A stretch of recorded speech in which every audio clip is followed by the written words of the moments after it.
નમસ્કાર દર્શક મિત્રો, ન્યૂઝ ફોકસમાં હું દ્વૈત આપનું સ્વાગત કરું છું. સમાચારની શરૂઆત કરીશું મુખ્ય સમાચારથી.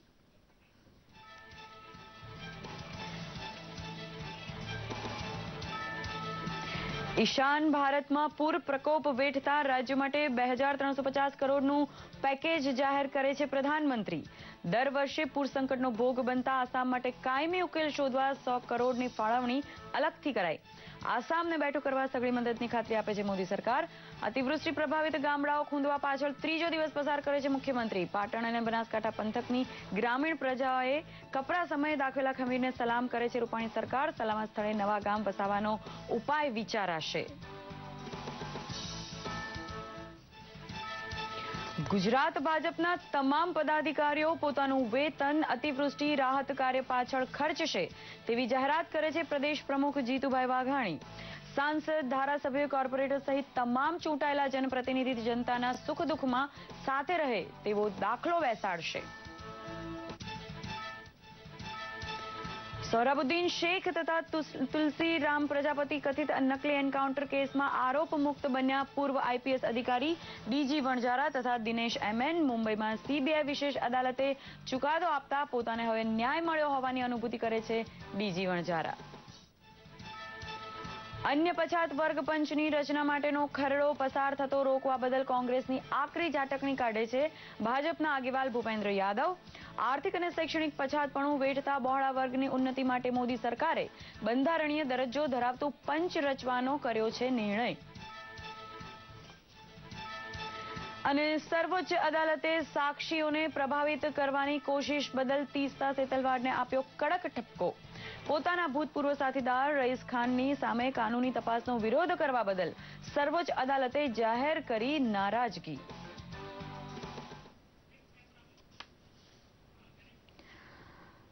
સમાચાર વિસ્તારપૂર્વક. ભારતીય અર્થતંત્રની ગાડી વેગીલી બની છે તેમ નાણામંત્રી અરુણ જેટલીએ લોકસભામાં જણાવ્યું હતું. લોકસભામાં જીએસટી અને તેના અમલીકરણ તથા તેની અસરો વિશે વક્તવ્ય આપતા કેન્દ્રીય નાણામંત્રી અરુણ જેટલીએ ઉમેર્યું હતું કે ભારત વિશ્વની સૌથી ઝડપથી વિકસતી અર્થવ્યવસ્થા બની રહ્યું છે.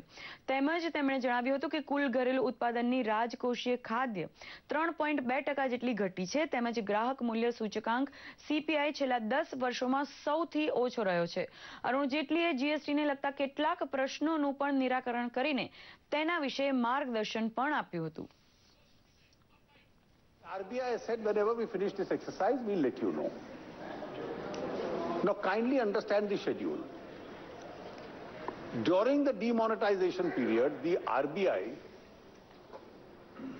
from the banking chest, the details they were getting, they were giving you the approximate figure, and this is the amount which seems to be coming. Today they have to count every currency note. They have to take the fake currency out. These figures of fake currency that you gave are not the figures of these notes which have been deposited in the banks itself. That is yet to come. That exercise the RBI has taken to a very advanced level. And please remember, for since March I am hearing, tell us the figure. As though the counting of these millions and billions of notes can take place overnight. After the deposits were closed in December, there was a time period for the NRIs. That closed. The last tranche has come in the month of July. The cooperative banks which had collected in the first 4 or 5 days. So that tranche has come, and from March I am hearing this argument, tell us the currency, tell us the currency. Please study this subject closely. And therefore, as soon as they complete this exercise, this figure will be placed by them before the country, along with the figure of the fake currency they have detected in this whole process. This is a figure which will be known only to the Reserve Bank. Yes. And this will be known to the Reserve Bank, and the Reserve Bank will make a public declaration of this. પૂરના કારણે વિકટ પરિસ્થિતિમાં ફસાઈ ગયેલા આસામની પ્રધાનમંત્રી મોદીએ મુલાકાત લીધી અને આસામને ફરીથી બેઠું કરવા માટે નાણાકીય સહાયની પણ જાહેરાત કરી હતી. પ્રધાનમંત્રી મોદીએ પૂરના કારણે બેહાલ બનેલા ઉત્તર પૂર્વના રાજ્યોને બેઠા કરવા ₹2,350 કરોડનું પેકેજ જાહેર કર્યું છે, જે પૈકી 1200 કરોડની સહાય રોડ, રસ્તા, વીજળી જેવી માળખાગત સુવિધાઓ માટે રહેશે, જ્યારે 400 કરોડ બ્રહ્મપુત્ર નદીની જળ સંગ્રહની ક્ષમતા વિકસાવવા માટે ફાળવાયા છે. પ્રધાનમંત્રીએ મુલાકાત દરમિયાન અરુણાચલ પ્રદેશ, નાગાલેન્ડના મુખ્યમંત્રીઓ સાથે પણ બેઠક આયોજિત કરી હતી અને સમગ્ર પરિસ્થિતિથી માહિતગાર થયા હતા.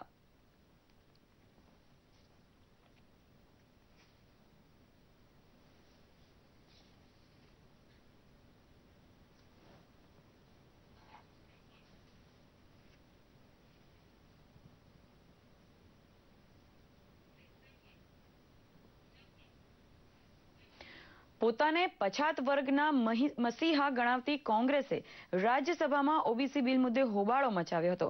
આ બાબતે ભાજપે કોંગ્રેસ પર નિશાન સાધતા જણાવ્યું હતું કે પછાત વર્ગના રાષ્ટ્રીય પંચના ગઠન અંગેના સંશોધન બિલને અટકાવવા હોબાળો મચાવતી કોંગ્રેસે પછાત વર્ગનો વિશ્વાસઘાત કર્યો છે અને કોંગ્રેસ પછાત વર્ગ આયોગને બંધારણીય દરજ્જો આપવા માંગતી નથી. ભાજપના નેતા ભૂપેન્દ્ર યાદવે જણાવ્યું હતું કે અમે સામાજિક ન્યાય માટેની લડાઈ ચાલુ રાખીશું.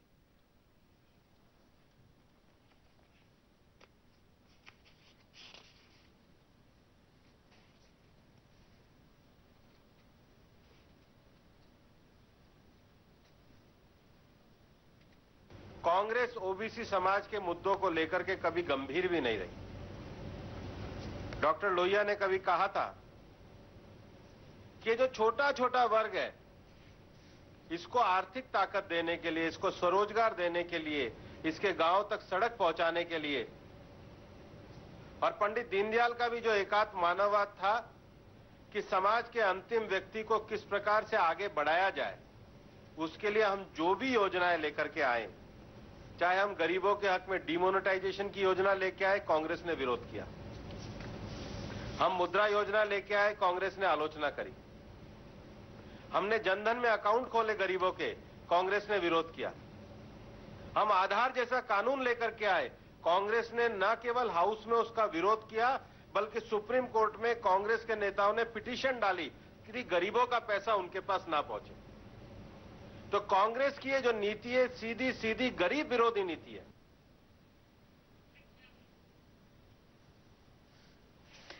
ગોધરાકાંડ પછીની ઘટનાઓ વિશેના કોર્ટ કેસ સર્વોચ્ચ અદાલત સુધી પહોંચ્યા છે.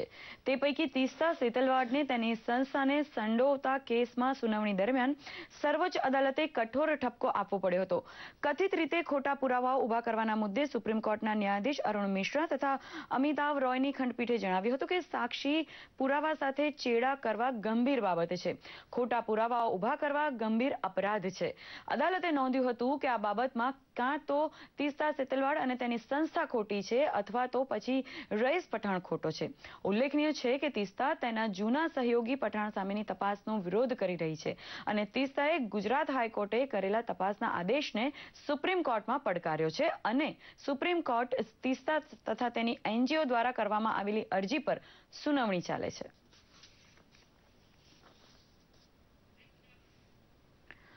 સોહરાબુદ્દીન શેખ અને તુલસીરામ પ્રજાપતિ કથિત નકલી એન્કાઉન્ટર કેસમાં આરોપી એવા પૂર્વ આઈપીએસ અધિકારી ડીજી વણજારા તથા દિનેશ એમએનને ડિસ્ચાર્જ કરવામાં આવ્યા છે. મુંબઈની વિશેષ સીબીઆઈ અદાલતમાં ન્યાયાધીશ સુનિલ કુમાર શર્મા દ્વારા આરોપ મુક્તિનો હુકમ થયો છે.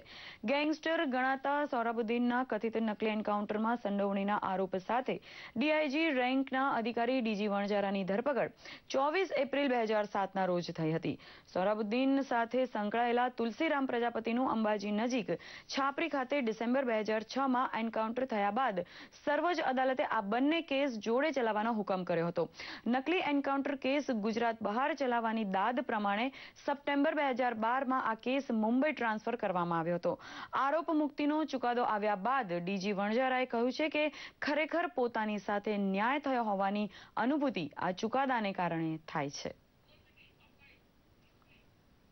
Honourable special CBI court Mumbai द्वारा डिस्चार्ज एप्लिकेशनનું જજમેન્ટ આપવામાં આવ્યું છે. તો એ જજમેન્ટના અંતર્ગત મને અને રાજસ્થાનના પોલીસ અધિકારી શ્રી દિનેશ એમએનને દોષ મુક્ત જાહેર કરવામાં આવ્યા છે. આ એક આનંદનો વિષય છે. ઘણો લાંબો સંઘર્ષ મેં અને મારા અધિકારીઓએ જેલમાં અને બહાર પણ કર્યો છે. આજે જ્યારે આ રાહત મળી છે તો આ રાહતની ઘડીમાં હું સર્વશક્તિમાન પરમાત્મા ઈશ્વર એનો હું આભારી છું. અને ખાસ કરીને હિન્દુસ્તાનની જે જ્યુડિશરી છે, જે લોકતંત્ર છે, એ લોકતંત્રમાં મને પહેલાં પણ ભરોસો હતો અને આજે પણ ભરોસો છે. અને જ્યુડિશરી દ્વારા ન્યાય આપવામાં આવ્યો છે અને સત્યમેવ જયતે એ જે મુદ્રાલેખ ભારતનો છે એ પ્રમાણે સત્યની જીત થઈ છે અથવા તો જીત થઈ રહી છે એમ કહું તો એ અતિશયોક્તિ હું કરતો નથી.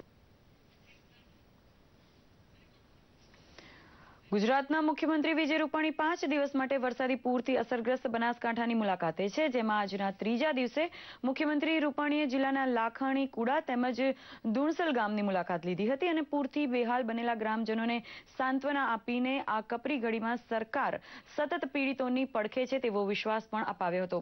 સાથે જ વિકટ વાસ્તવિક પરિસ્થિતિનો તાગ કાઢતા તેમણે જણાવ્યું હતું કે કુદરતી આપત્તિમાં ફસાયેલા નાગરિકો સાથે રહેવું એ હું મારી પવિત્ર ફરજ સમજું છું. મુખ્યમંત્રી આ તકે બનાસકાંઠાની ગ્રામીણ પ્રજાના ખમીરને બિરદાવ્યું હતું.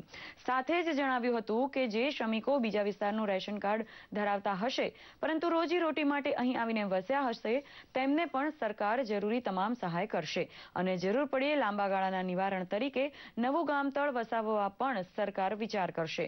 કુડા ગામની મુલાકાત દરમિયાન તેમણે વહીવટીતંત્રને અસરગ્રસ્ત વિસ્તારોમાં કેમ્પ કરીને સ્થળ પર જ યોગ્ય નિર્ણયો લેવા માર્ગદર્શન પણ આપ્યું હતું.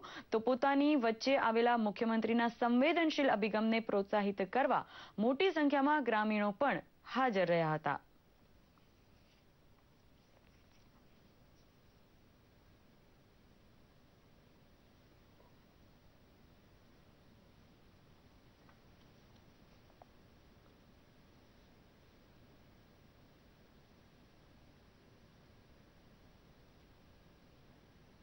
એ દિવસોમાં એટલો બધો વરસાદ પડ્યો અને ત્યાંથી પાણી બધું છૂટ્યું. આ બધા ખેતરો હતા એટલે જાણે એમ લાગે કે આ ખેતર નહીં પણ અહીંયા તળાવ હશે. એટલી બધું 600 ફૂટ માટી બધી તણાઈ ગઈ, ખેતરો તણાઈ ગયા. આ એક પાઇપ ક્રેન્ક સિવાય ઉપડે નહીં. એ ત્યાંથી ઠેક તણાઈને અહીં સુધી આવી ગયો. એટલી પાણીની તાકાત હતી. તાત્કાલિક તો પાણી પુરવઠાની લાઈન ચાલુ થઈ જાય જેથી આગળ 20-25 ગામોને જે પાણી મળે છે એ કામ ચાલુ થાય. આવતીકાલથી જ કામ ચાલુ થશે. પાઇપો આવી જશે નવા અને સૂચના આપી દીધી છે.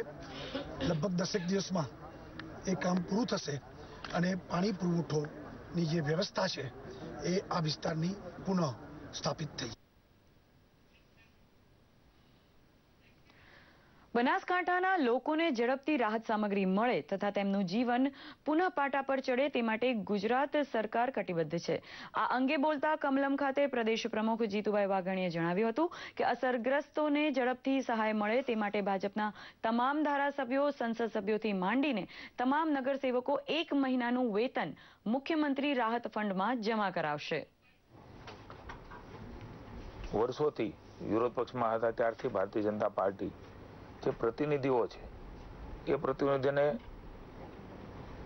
જે પગાર ને વેતન મળે છે એ આ ખાસ કરીને પૂરગ્રસ્ત માટે મુખ્યમંત્રી રાહત ફંડમાં ભારતીય જનતા પાર્ટીએ નક્કી કર્યું છે કે માનવી ધોરણે એક મેસેજ જાય, પ્રતિનિધિઓ પણ આપે ને સમગ્ર રાજ્યના સામાજિક અને એ ભાવ સાથે ભારતીય જનતા પાર્ટીએ આ પ્રકારની એક પરંપરાગત નક્કી કર્યું છે. બનાસકાંઠા જે રીતે બેહાલ થયું ત્યારબાદ બનાસકાંઠાના લોકો માટે જીવન જરૂરી ચીજ વસ્તુઓની સહાયની સરવાણી વહી છે. તે અંગે પ્રસ્તુત છે એક અહેવાલ. ગુજરાતના બનાસકાંઠામાં થયેલા જળ પ્રલય બાદ સર્વત્ર તારાજી નજરે ચડતી હતી, ત્યારે તંત્ર ઝપાટાભેર રાહત અને બચાવ કાર્યમાં જોડાયું હતું. તો ગુજરાતના અન્ય શહેરોમાં પણ વરસાદે પોરો ખાતા યુદ્ધના ધોરણે બનાસકાંઠામાં રાહત સામગ્રી પહોંચાડવાનું કામ શરૂ થયું છે. આ જ દિશામાં અમદાવાદની ગુજરાત ચેમ્બર્સ ઓફ કોમર્સ દ્વારા અત્યાર સુધીમાં 30,000 જેટલા ફૂડ પેકેટ્સ તૈયાર કરીને રવાના કરવામાં આવ્યા હતા. અને બનાસકાંઠાના સુઈ, પાલનપુર, ડીસા જેવા પૂરગ્રસ્ત વિસ્તારમાં 5 વ્યક્તિના પરિવારને 7 દિવસ ચાલે તેટલી ખાદ્ય સામગ્રીની કીટ પણ 12 જેટલી ટ્રકમાં GCCIના સભ્યો દ્વારા જ જુદા જુદા વિસ્તારોમાં આ રાહત સામગ્રીનું વિતરણ કરવામાં આવશે. આ વખતે અમે અત્યાર સુધીમાં 30,000 ફૂડ પેકેટો ઓલરેડી ડિસ્ટ્રીબ્યુટ કર્યા છે અને અમે જાતે જઈને ડિસ્ટ્રીબ્યુટ કરીએ છીએ. એ જ રીતે આજથી અમે કીટો આપવાની ચાલુ કરીએ છીએ. જામનગર ખાતેથી પણ ભારતીય જનતા પાર્ટી દ્વારા પૂર અસરગ્રસ્ત સહાય કેન્દ્ર ખોલવામાં આવ્યું છે અને પૂર પીડિતો માટે ખાદ્ય સામગ્રીની કીટ મોકલવામાં આવી રહી છે. અત્યાર સુધીમાં 2200 થી 2500 જેટલી કીટ તૈયાર કરવામાં આવી છે, જેમાં ચા, ખાંડ, ગોળ, ઘઉં, ચોખા જેવી વસ્તુઓનો સમાવેશ થાય છે. ભારતીય જનતા પાર્ટી દ્વારા એક કીટો, તે લોકોને જીવન જરૂરિયાતની કીટો, રાશન અને અન્ય વસ્તુઓ ઉપયોગમાં આવે એ રીતની અમે આજે કામગીરી કરી રહ્યા છીએ. જામનગર ભારતીય જનતા પાર્ટી દ્વારા અમે અહીં બધા સૌ ઘરે ઘરે ફરી અને આ લોકો માટે રાહત સામગ્રી એકત્રિત કરવા માટે જઈ રહ્યા છે અને એકત્રિત કરી અને ત્યાં પહોંચાડવામાં આવશે ભારતીય જનતા પાર્ટી દ્વારા. વલસાડ શહેરમાંથી પણ કલેક્ટર CR ખરસનના માર્ગદર્શનમાં જિલ્લા વહીવટી તંત્ર તથા વાપી ઇન્ડસ્ટ્રીયલ એસોસિએશનના સભ્યોએ ખાદ્ય સામગ્રી સહિત મીણબત્તી, દીવાસળી, ચા, ખાંડ, મીઠા, અનાજ વગેરે સાથેની કીટ તૈયાર કરી હતી અને આશરે 500 કીટ રવાના કરી હતી. ઉત્તર ગુજરાતમાં ખાસ કરીને પાટણ અને બનાસકાંઠાની અંદર જે અસરગ્રસ્તો પૂરના કારણે અસરગ્રસ્ત થયા છે એવા લોકોને વલસાડ જિલ્લામાંથી 3,000 કીટો મોકલવાનું આયોજન હાથ ધરેલ છે. એ પૈકી આજે વાપી ઇન્ડસ્ટ્રીઝ એસોસિએશન અને જિલ્લા તંત્ર તરફથી 500 કીટની એક ટ્રક અંદાજે 11 ટન જેટલો કીટ સામગ્રી બનાસકાંઠા રવાના કરેલ છે. તો આ વિકટ સંજોગોમાં સતત ખડે પગે રહેલી NDRFથી માંડીને સામાજિક, ધાર્મિક, ઔદ્યોગિક સંસ્થાઓનો મહેસૂલ મંત્રી ભૂપેન્દ્રસિંહ ચુડાસમાએ આભાર માન્યો હતો અને જણાવ્યું હતું કે વરસાદ રહી ગયા બાદ મોટાભાગના ગામમાં વીજળીની સુવિધા ફરીથી યથાવત થઈ ગઈ છે અને રસ્તાનું સમારકામ પણ ચાલી રહ્યું છે. તાત્કાલિક ધોરણે રસ્તા થાય, તાત્કાલિક ધોરણે વીજળી થાય, તાત્કાલિક ધોરણે પશુના સંસ્કાર થાય અને એની સહાય લોકોને ઘરવખરી મળી જાય.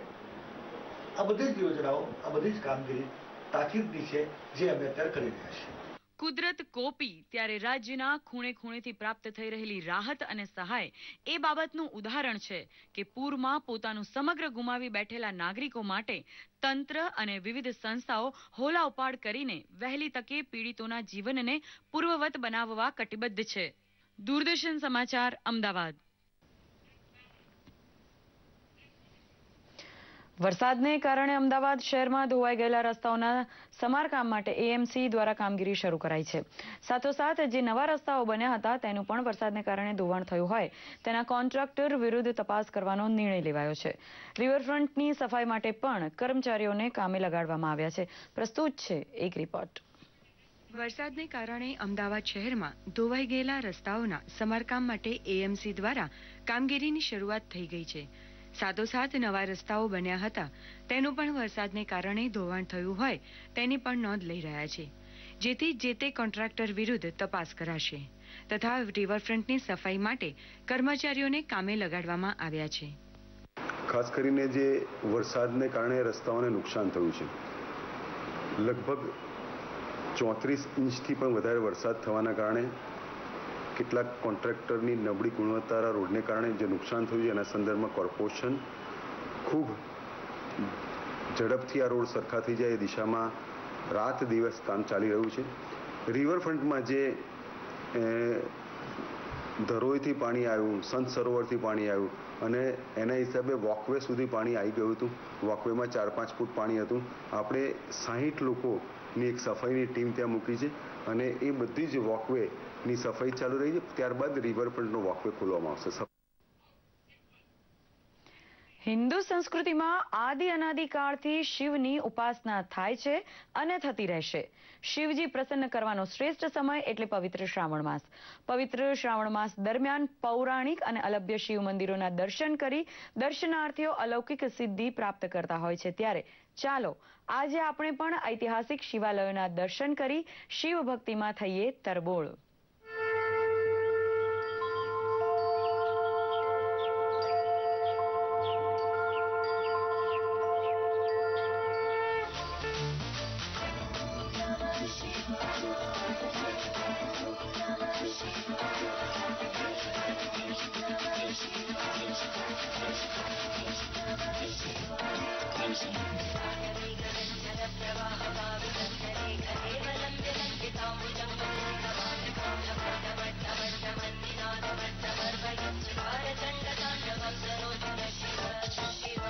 શ્રાવણ માસ એટલે શિવ પૂજા માટેનો શ્રેષ્ઠ માસ. વર્ષ દરમિયાન મનમાં બાંધેલા મોહ, માયા, વાસનાના વિકારોના પડાવોને ભગવાનની ઉપાસના કરીને દૂર કરવાનો માસ એટલે શ્રાવણ માસ. ભગવાન શિવની ઉપાસનામાં ઓમ નમઃ શિવાયનું આગવું મહત્ય છે. એકાગ્ર ચિત્તથી તથા શુદ્ધ અંતઃકરણથી આ મંત્રનો જાપ મનુષ્યને દરેક પાપમાંથી મુક્તિ અપાવે છે.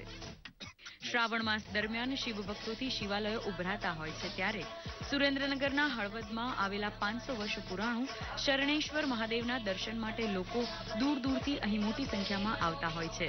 લઘુરુદ્ર, ચંડીપાઠ, મહારુદ્ર, મહાપૂજા અને હવનની સાથે શિવ ભક્તો શરણેશ્વર મહાદેવને બિલીપત્ર, અબીલ ગુલાલ, પંચામૃત, ગંગાજળથી અભિષેક કરીને ધન્યતા અનુભવે છે. મહાઆરતી સાથે શ્રાવણ માસના દર સોમવારે મંદિરમાં યોજાતો ભંડારાનો પણ લાભો લે છે. શરણેશ્વર મહાદેવનું મહાત્મ્ય ખૂબ જ પૌરાણિક હોવાથી શિવ ભક્તોમાં પણ અનેરો થનગનાટ જોવા મળે છે.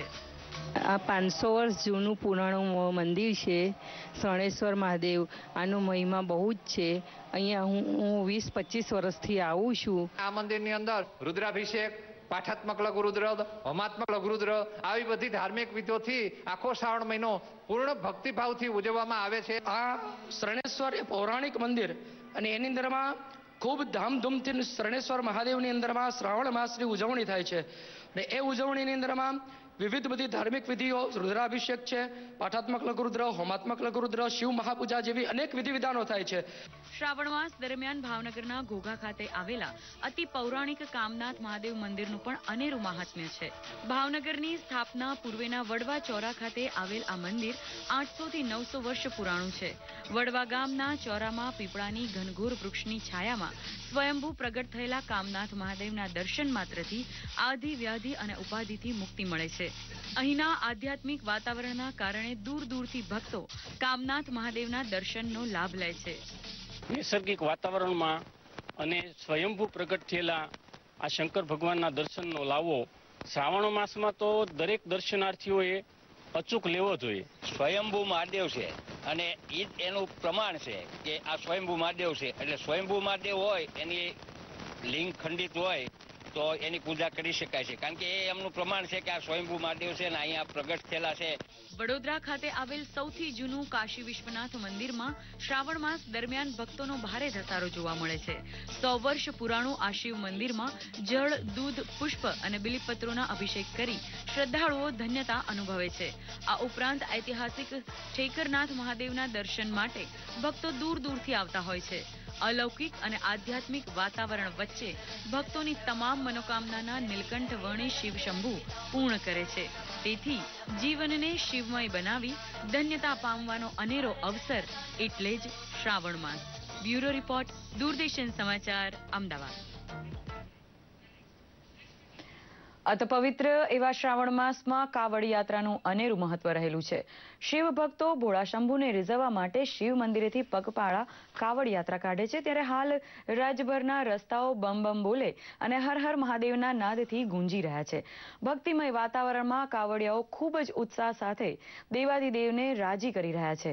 જોઈએ એક રિપોર્ટ. શિવોહમ શિવોહમ શિવ સ્વરૂપોહમ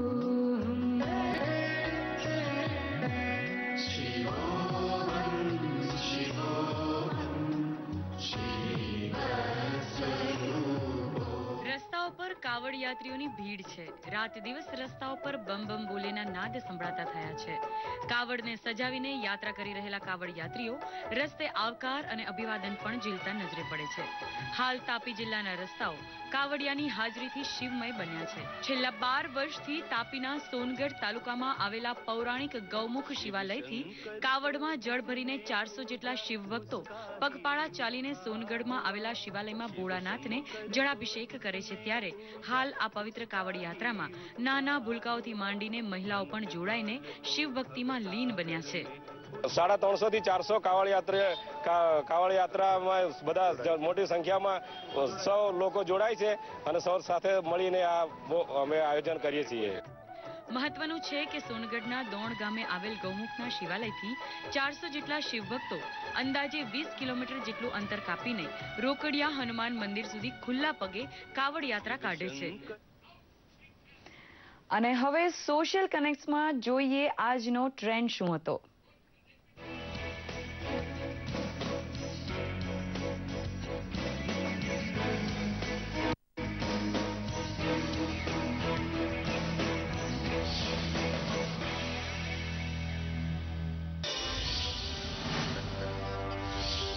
હવે ભીમ એપ નાણાંની લેવડ દેવડ કરવી હવે ખૂબ જ સરળ અને ઝડપી બની છે. ડિજિટલ ઇન્ડિયાને પ્રોત્સાહન આપવા કેન્દ્ર સરકારે ભીમ એપ લોન્ચ કરી હતી, જેમાં હવે લેટેસ્ટ અપડેટ સાથે અનેક બદલાવ થયા છે. બેંક ખાતું ભીમ એપ સાથે જોડી સરળતાથી ટ્રાન્ઝેક્શન કરી શકાય છે. આ જાણકારી આપતો વિડીયો કેન્દ્રીય આઈટી મંત્રી રવિશંકર પ્રસાદે ટ્વીટ કર્યો છે. સ્વરાજ મારો જન્મસિદ્ધ અધિકાર છે, હું એને મેળવીને જ રહીશ. સ્વાતંત્ર્ય સંગ્રામમાં આત્મવિશ્વાસ વધારનારું આ સૂત્ર આપનારા લોકમાન્ય બાળ ગંગાધર તિલકની આજે 97મી પુણ્યતિથિ છે. તેઓ શિક્ષક, સમાજ સુધારક, વકીલ અને પ્રખર રાષ્ટ્રવાદી નેતા હતા. બાળ ગંગાધર તિલકની જન્મ જયંતિએ સંસ્કૃતિ અને પ્રવાસન મંત્રી ડોક્ટર મહેશ શર્મા, વાહન વ્યવહાર રાજ્યમંત્રી મનસુખભાઈ માંડવિયા સહિત અનેક લોકોએ ટ્વીટ કરી શ્રદ્ધાંજલિ પાઠવી છે. તો ટ્વિટર પર #બાલગંગાધરતિલક ટ્રેન્ડ થયો છે. પૂરની કુદરતી આફતમાં મુખ્યમંત્રી રાહત ફંડમાં ઉદાર હાથે ફાળો આપવા મુખ્યમંત્રી વિજયભાઈ રૂપાણીએ અપીલ કરી છે.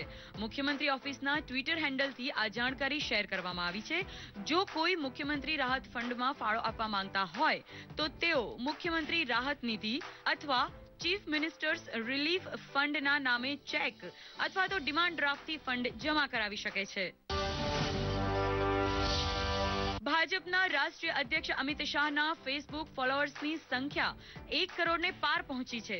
ફેસબુક પર 1 કરોડથી વધુ લાઇક્સ મેળવનાર પોલિટિક્સ નેતાઓમાં અમિત શાહ અવ્વલ બન્યા છે. ફેસબુક પર સતત લોક સંપર્કમાં રહેતા અમિત શાહના ફોલોઅર્સની સંખ્યા વધતા પાર્ટીના કાર્યકર્તાઓ અને નેતાઓએ શુભેચ્છાઓ પણ પાઠવી હતી.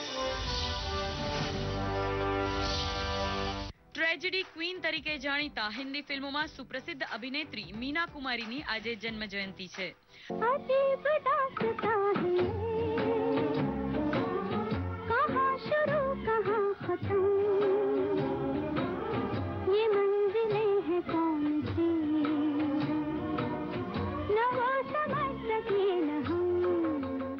પહેલી ઓગસ્ટ 1932ના રોજ મીના કુમારીનો જન્મ મુંબઈમાં થયો હતો.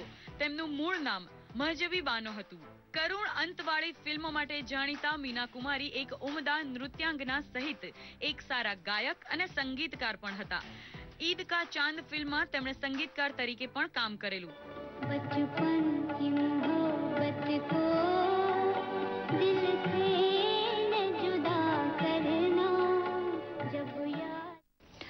તો અત્યારે ન્યૂઝ ફોકસમાંથી અમને રજા આપશો. નમસ્કાર, શુભરાત્રી.